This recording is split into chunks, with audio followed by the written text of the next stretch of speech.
Good morning, fellow Americans. My name is Daniel. And I'm Bree, and welcome to A Morning with Politics.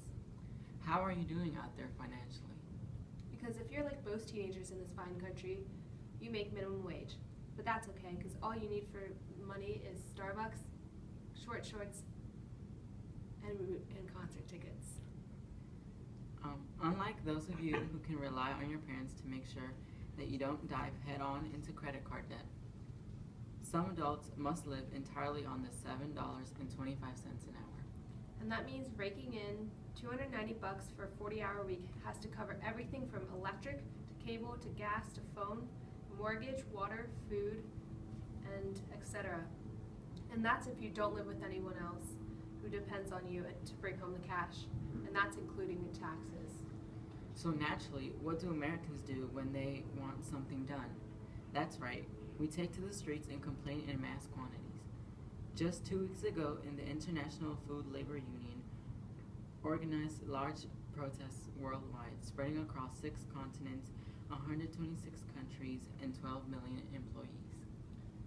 No need to say the poster board and market company's stock was up 50%. And political figures are getting involved too. Yep, in New York City, the mayoral candidate Christine Quinn joined several hundred demonstrators outside of McDonald's in Midtown Manhattan to protest wages. These workers are all agreeing that the minimum wage is too low, that they cannot survive alone on it, much less with children. That's right, 2.4 million fast food workers have children they already have to take care of. That would make it extremely hard to get by from week to week. In the United States, some states are asking for doubling the current federal minimum wage. Most workers are also protesting that not only do they raise the minimum wage, they also put in place mandatory guaranteed hours. Most workers are called in or cut hours at their employees' whim because there is no policy for guaranteed hours. The cut hours will make their gross income even lower, and if they can't work as much as planned. These people can't just live off of this, so they use these mass protests to call to attention how many people are really affected by this issue, although the majority of fast food restaurants aren't doing anything about it. Nope, just shutting down the restaurants and angering teenagers everywhere.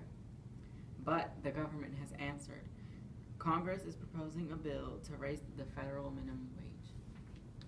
The states aren't obligated to follow this wage, but it does set a precedent. In the great state of Maryland, the change is already happening. Governor Martin O'Malley has signed a law to raise the Maryland state minimum wage slowly by increments of 50 cents a year until it will reach $10.10 in 2018. And Jerry Brown, the governor of California, will raise his states even faster, going from $8 to $10 in the next 2 years.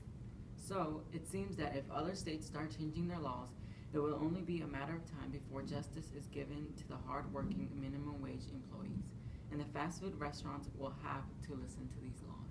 And minimum wage workers everywhere will finally be able to live above the poverty line. Well, that's our broadcast for today. Thank you for watching.